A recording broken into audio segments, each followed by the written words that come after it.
None of us underestimates the challenges ahead, but history has shown that when nations come together in common cause, there is always room for hope. Working side by side, we have the ability to solve the most insurmountable problems. Nobody talked about this. Nobody was supposed to. When Queen Elizabeth II took her last breath, two little dogs sat waiting for her to come back. She never did. Prince Andrew stepped in and took them. The world smiled. Sweet story, right? And where did you come? I know what you want. Wrong. What happened behind those palace walls will genuinely shock you. A prince losing everything. A secret that tore the royal family apart. And two innocent dogs stuck right in the middle of it. The palace tried to keep this quiet. They couldn't. You are not going to believe what really happened to the Queen's Corgis. There is a photograph taken in the autumn of 2022 that stopped a lot of people in their tracks. It shows two small dogs, a Corgi and a Dorgie, sitting quietly in a Windsor courtyard as a coffin passes by. They are not making a sound, they are just watching.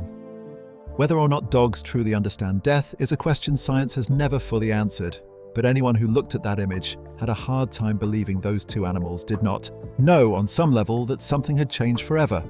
Their names were Mick and Sandy. And for the final months of her life, they were the closest companions of Queen Elizabeth II. To understand why the story of these two dogs matters so much, you have to go back a long way. Not to 2021 when Muek and Sandy arrived at Windsor, but to 1944 when a young Princess Elizabeth received a Corgi puppy as a birthday gift. She was 18 years old. The dog was named Susan. By all accounts, the two of them were inseparable almost immediately. Susan went everywhere with her. When Elizabeth married Prince Philip in 1947, Susan reportedly came along on the honeymoon to Broadlands in Hampshire.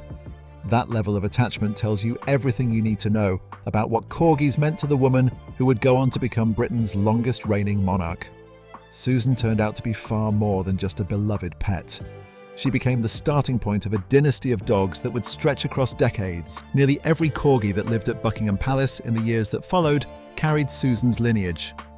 The Queen did not just collect dogs as a hobby or keep them as accessories of royal life. She was involved in every part of their world. She chose the sires for litters bred in her kennel. She tended to the dogs herself. According to former royal chef Darren McGrady, the Queen preferred to feed the Corgis personally after afternoon tea, even though she had an entire household staff around her who could have easily done it. That small daily act said a lot about the nature of her relationship with them. The dogs lived well, to put it mildly. At Buckingham Palace, they had their own dedicated room, sometimes referred to as the Corgi Room, where they slept in elevated wicker baskets.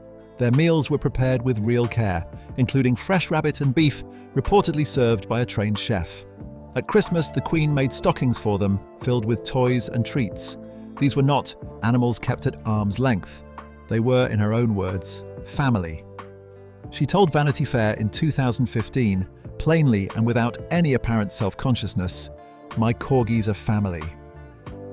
Over the course of her 70-year reign, she owned somewhere in the region of 30 Corgis and Dorgis, which are a Corgi and Dachshund crossbreed. Royal expert Penny Junor, who wrote a book specifically about the Queen's dogs, has said simply that she adored them and that they were her constant companions. Prince Philip, who was famously less enthusiastic about them, is said to have called them her bloody dogs at various points. It did not make a difference. The Corgis were going nowhere. There is an important and somewhat bittersweet detail that sits in the middle of this story. Around 2015, the Queen made a quiet decision that she would stop breeding Corgis altogether. The reasoning behind it was not that she had lost her affection for them. It was the opposite. She reportedly told the horse trainer Monty Roberts, a close friend, that she did not want to leave any young dog behind when she died. She was thinking ahead, and she was thinking about the dogs, not herself. It was a decision that reflected a great deal of self-awareness about what her death would eventually mean for the animals she loved. By 2018, with the passing of a Corgi named Willow, she had no full-bred Corgis left. Only one Dorgie, a dog called Candy, was still alive. For a period, the woman who had been surrounded by dogs her entire life was left with just one. Then, in 2021, something changed. Prince Philip had been admitted to hospital for heart surgery, and the family wanted to lift the Queen's spirits. Prince Andrew, along with his daughters, Princesses Beatrice and Eugenie, arranged for 2 new dogs to be given to her as a gift. One was a Dorgy pup named Fergus. The other was a purebred Pembroke Welsh Corgi named Muck, the name taken from a loch on the Balmoral estate in Scotland. Tragically, Fergus died just a few weeks after arriving at Windsor, and a second Corgi named Sandy was introduced as a replacement. So that is how the final chapter came together. In her last year, the Queen had Candy, Muick and Sandy beside her. Candy died in the months before the Queen passed away. A Cocker Spaniel named Lissy was also part of the household, but it was Muick and Sandy who were her closest daily companions, right up until the end. People who were around the Queen during that final period have spoken about how much comfort the dogs gave her. She was increasingly frail, her mobility had become limited, her schedule had been reduced significantly from what it once was. But the dogs were still there every day, still needing to be fed, still wanting a walk, still doing what dogs do. There is something grounding about that kind of routine, and for a woman who had spent her entire adult life in service to a schedule and a duty, having 2 animals who simply needed her presence must have meant a great deal. When she died on the 8th of September 2022 at Balmoral Castle in Scotland, the world moved very quickly into the formal machinery of royal mourning. There were proclamations, ceremonies, and the orderly transfer of the crown to King Charles III. In the middle of all of that, 2 dogs at Windsor were waiting. That photograph in the courtyard, the one that so many people found so quietly devastating, was taken on the day her coffin arrived at Windsor Castle. Muick and Sandy were there. They were looked after by members of staff, and they sat and watched as the procession passed. Whatever they understood about what was happening, the image became one of the most talked about of the entire mourning period. It captured something that was hard to put into words about the Queen's life and the place these animals held in it. For all the pomp and ceremony that surrounded her death, it was 2 small dogs sitting in a courtyard that seemed to bring the reality of it home for a lot of people. She was gone. And now the question of what happened next for Muick and Sandy was just beginning. In the days following the Queen's death, while the formal processes of royal succession were playing out across the country, a much quieter question was being asked by a surprising number of people. What was going to happen to the dogs? It might seem like a small concern set against the scale of everything else that was happening. A 70-year reign had come to an end. A new king had been proclaimed. The machinery of state was moving at full speed.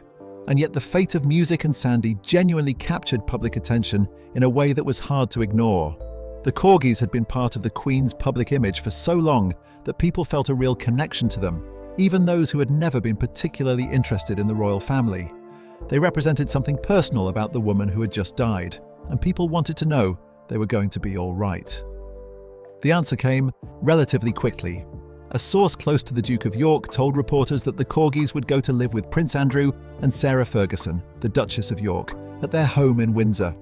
That home was Royal Lodge, a large and comfortable property set within the grounds of Windsor Great Park, sitting on approximately 98 acres of land. For 2 dogs who had grown up in the expansive surroundings of Windsor Castle and Balmoral, it was not exactly a step down.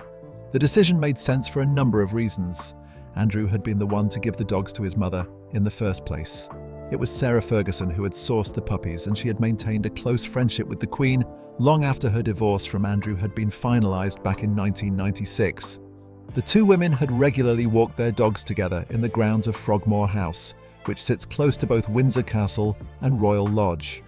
Their bond was genuine, and the dogs were already familiar to both of them. Handing Muick and Sandy to Andrew and Sarah was not a random or purely practical decision. There was real history and real affection behind it. What made the living arrangement slightly unusual to outside observers was the fact that Andrew and Sarah, despite having been divorced for over 25 years, still shared Royal Lodge as their home. They had raised their daughters Beatrice and Eugenie there, and even after the marriage ended, they had continued to live under the same roof, presenting it publicly as a workable and even warm domestic arrangement. Sarah had spoken openly about it on several occasions, once telling an American outlet that it simply worked because Royal Lodge was a big house. Whether people found that arrangement puzzling or admirable probably depended on their own views about relationships. But the important point for the Corgis was that they were going into a household where 2 people who cared about them would be present. Sarah Ferguson, in particular, made no secret of how much the responsibility meant to her. Within a few months of the Queen's death, she was already speaking publicly about the dogs in interviews, and the warmth in what she said was clearly genuine. She described the experience of looking after them as a big honor. She talked about how they were adjusting, how they were funny, how they still had plenty of energy. In one interview, she described watching them run and bark at things that were not there, things no human in the garden could see, and she said she liked to think it was because the Queen was passing by. It was a tender thing to say, and it seemed to reflect the way she was processing her own grief at losing someone who had been important to her. The transition for the dogs themselves was not entirely smooth, at least emotionally. Dogs are creatures of routine, and Muick and Sandy had spent their entire lives in the company of one person above all others.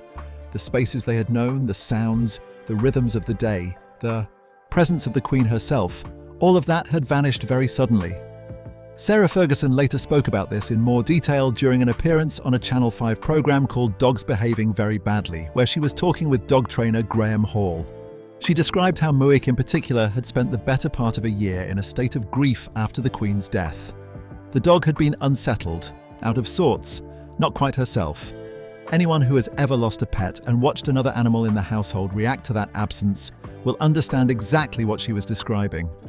It is worth pausing on that detail because it adds a layer of complexity to what might otherwise seem like a straightforward story about dogs finding a new home.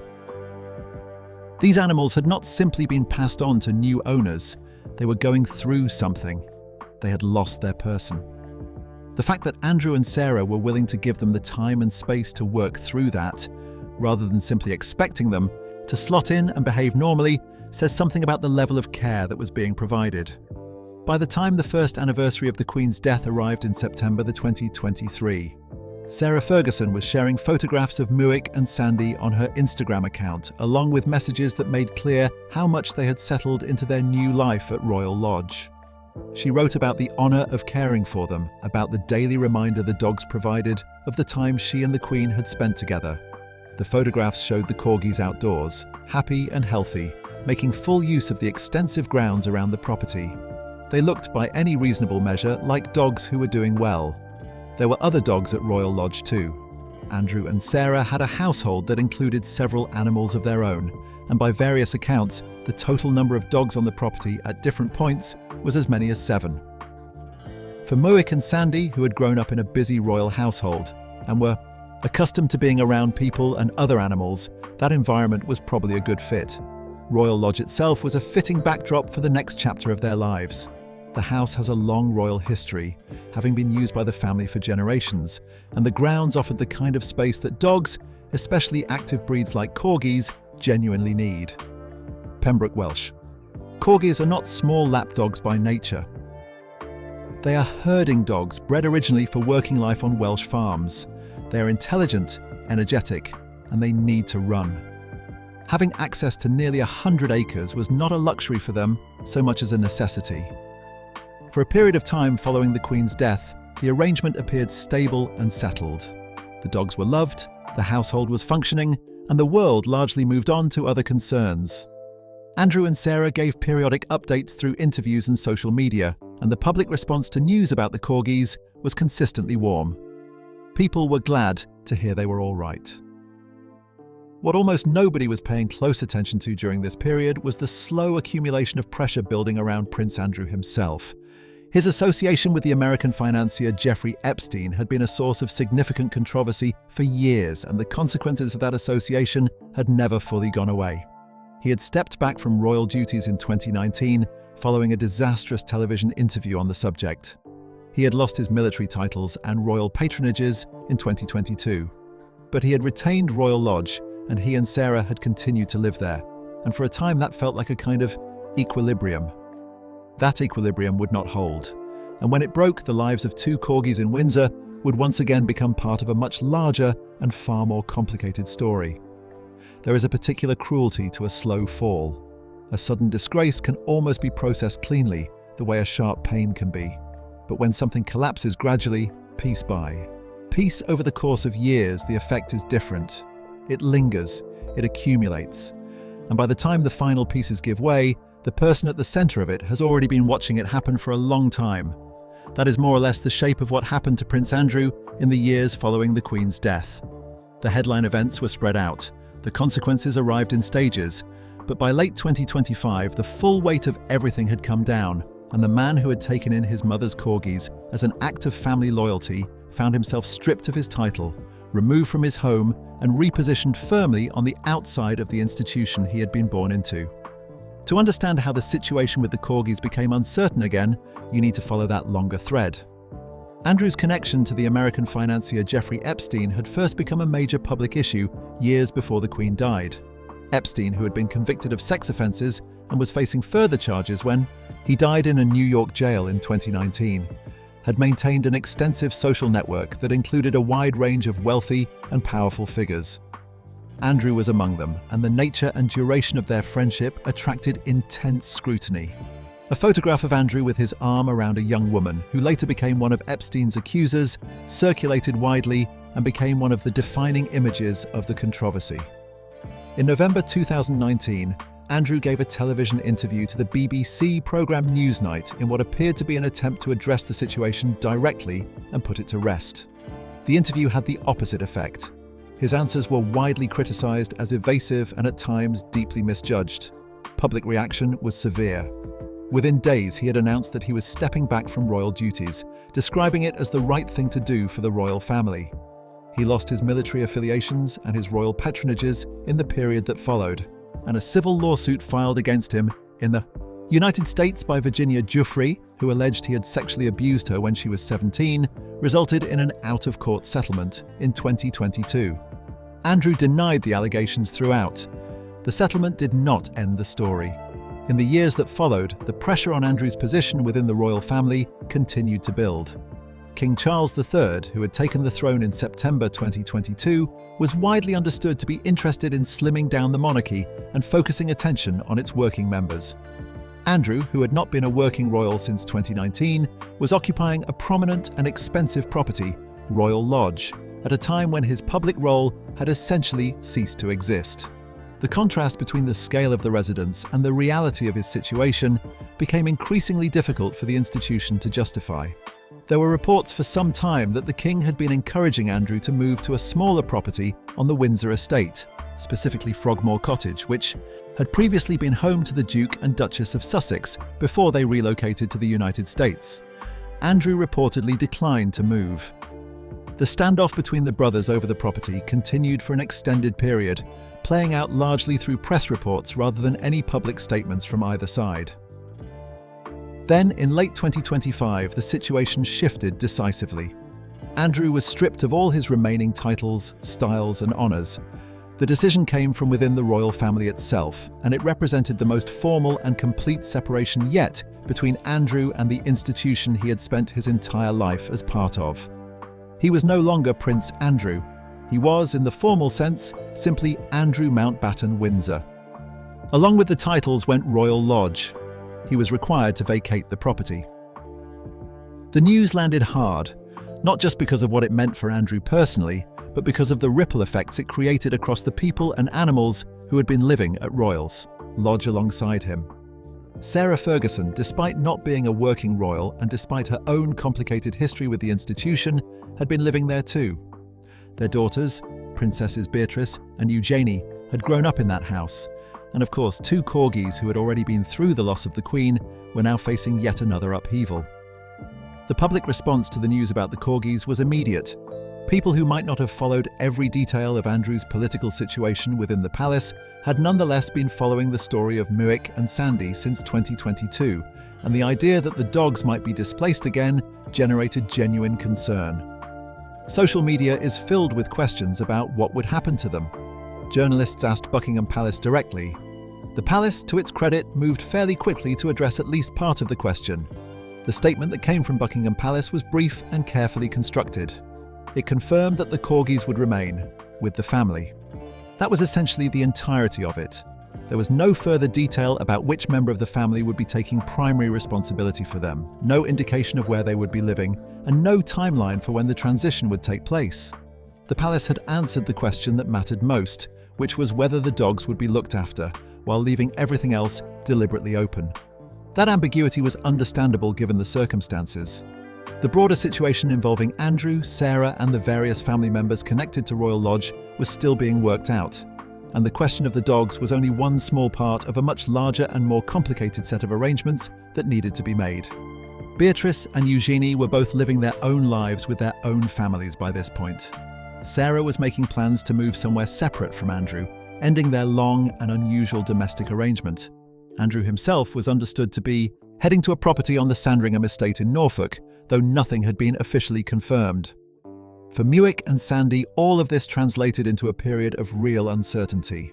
They had already spent the better part of a year grieving after the Queen died. They had settled gradually into life at Royal Lodge. They had found their routines there, their favourite spots in the garden, the rhythms of a household that, while different from Windsor Castle, had become familiar. Now that household was being broken apart, and nobody had publicly said exactly what would come next for them. Dog behaviour specialists who were consulted in the press during this period were consistent in their concern about the level of disruption the animals had experienced. The general advice for moving dogs between homes emphasises consistency and familiarity. Keeping feeding times the same, avoiding washing their bedding before a move so that familiar scents remain present, introducing them gradually to new environments rather than throwing them into a completely unfamiliar situation all at once. These are not complicated principles, but they require attention and care, particularly for animals that have already experienced significant emotional disruption. The wider context of what was happening to Andrew also coloured the public conversation about the Corgis in ways that were sometimes uncomfortable. There were people who felt the dogs deserved better than to be caught up in the fallout of a scandal that had nothing to do with them. There were others who pointed out that whatever one thought about Andrew as a public figure, his personal care for the dogs appeared to have been genuine. Images taken around this period showed him walking with Muick and Sandy, engaging with them in ways that looked natural and affectionate rather than performative. Whatever else was being said about him, the evidence suggested he was a devoted caretaker. Sarah Ferguson's emotional connection to the dogs had been expressed publicly and repeatedly over the 3 years since the Queen's death. She had spoken about them in interviews. She had posted about them on social media on significant dates. She had described the experience of caring for them as an honour. The prospect of being separated from them, or of their routine being disrupted again, was clearly something she felt keenly. By the time the full picture began to emerge about where Andrew was likely to end up, specifically on the Sandringham estate in Norfolk, the question of the Corgis was starting to come into focus. Norfolk is quiet, it is rural, it is exactly the kind of landscape where two energetic Welsh Corgis could have a good life. But the full answer to where Muick and Sandy would go and who would be primarily responsible for them going forward was still not entirely clear. What was clear was that for the second time in 3 years, two small dogs were at the centre of a story far larger than themselves, and as once again the world was watching to see where they would end up. There is something quietly poetic about the idea of two Corgis ending up in Norfolk.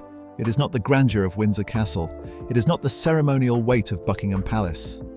Norfolk is flat and wide and largely rural, a county of big skies and open fields, of coastlines that stretch out without interruption, and estates that have been part of the royal family's private life for generations.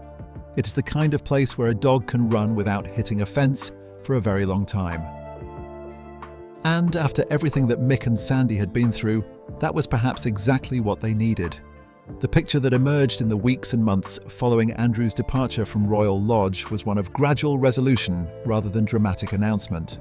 There was no press conference, no formal statement laying out a detailed plan for the Corgis.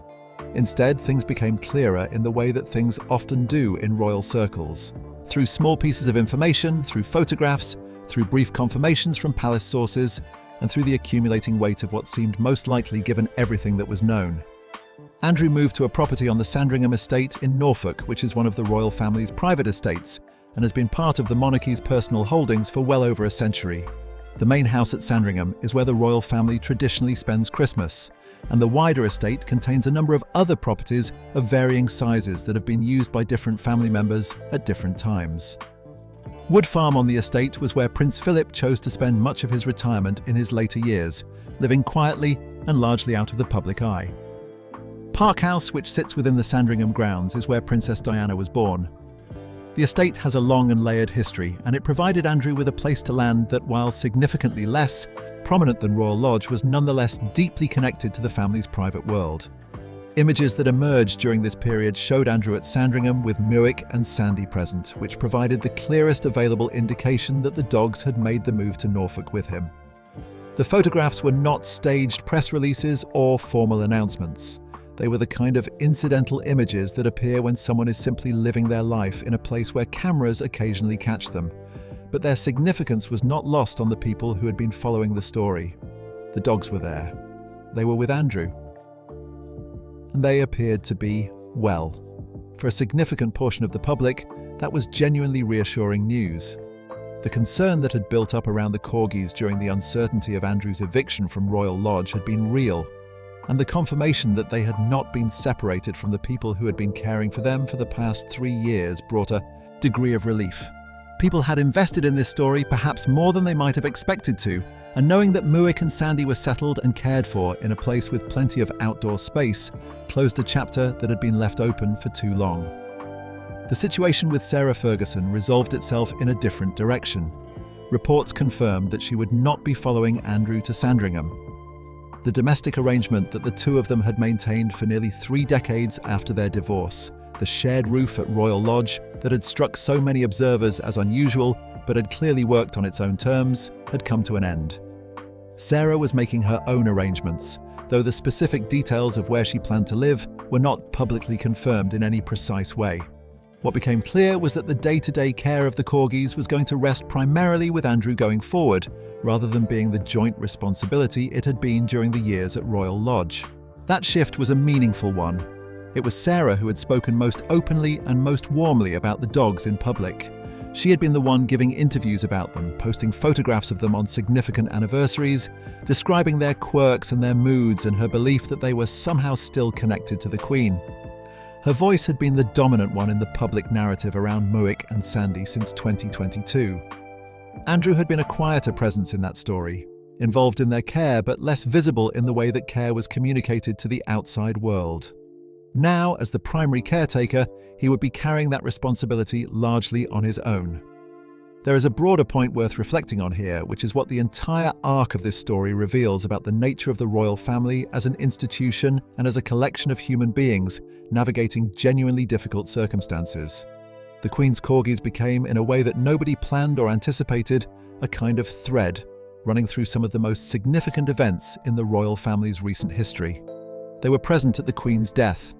They were photographed at her funeral. They were a focal point of public attention during the mourning period. They became a symbol of continuity when Andrew and Sarah took them in. And then, when Andrew's position within the family collapsed, they became caught up in that story too. Their welfare a genuine public concern in the middle of a very serious institutional crisis. None of that was the dogs' doing, of course. Muick and Sandy did not choose to be royal Corgis, did not choose to belong to one of the most scrutinized families in the world, and did not choose to become symbols of anything. They were just dogs, doing what dogs do, attaching themselves to the people around them and responding to their environment with the straightforward emotional honesty that makes animals so compelling to so many people. But their story accumulated meaning precisely because of the context around them, and by the time they arrived in Norfolk, it had become genuinely difficult to think about the recent history of the royal family without thinking about them too. Sarah Ferguson's ongoing attachment to the dogs, even after the move, was evident in the way she continued to speak about them publicly. On the 3rd anniversary of the Queen's death in September 2025, she posted a photograph on Instagram that showed the dogs and included a message that was clearly personal and heartfelt. She wrote about the honour of caring for them. She wrote about thinking of the Queen every single day. She wrote about the kindness that had been shown to her and the bond that she and the late monarch had shared. The dogs were part of all of that, a living connection to a friendship and a relationship that had meant a great deal to her over many years.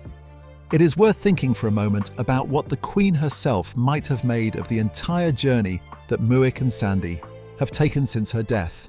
She was a pragmatic woman. She was also someone who understood the complexity of family life better than most, having spent decades navigating relationships that were conducted partly in public and partly in private, always under the weight of institutional expectation.